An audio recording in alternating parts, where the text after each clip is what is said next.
প্রথমে এই ভিডিওটি দেখুন। ওই ওই ঘরে ওই এই বেরোয় না কেন?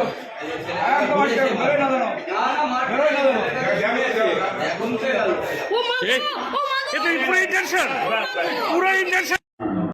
এই ভিডিওটি দেখে তোমরা কি বুঝলে? একজন অভিভাবক তার সন্তানকে স্কুলের শিক্ষক শাসন করবার জন্য শিক্ষকের উপরে যদি চড়াও হয়, সে এরকম ধরনের একটা অশ্লীল কাজকর্ম করতে পারে যে নিজের কোমরের বেল্ট খুলে শিক্ষকের উপর চড়াও হচ্ছে, সে তার সন্তানকে কি ভালো শিক্ষা দিতে পারবে?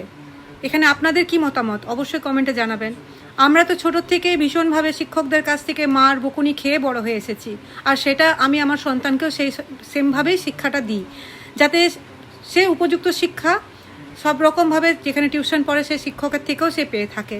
না তো কোনো দিন আমরা আমাদের সন্তানকে বোকার জন্য চলে যাই সেই শিক্ষকের কাছে যে না কেন বকলেন, কেন মারলেন।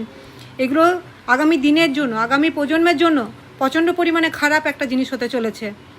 মানুষ উচ্ছৃঙ্খলের দিকে এগিয়ে যাবে। যেখানে গার্জেনই যদি এরকম অশ্লীল আচরণ করে, সেখানে তার সন্তান কি শিখবে?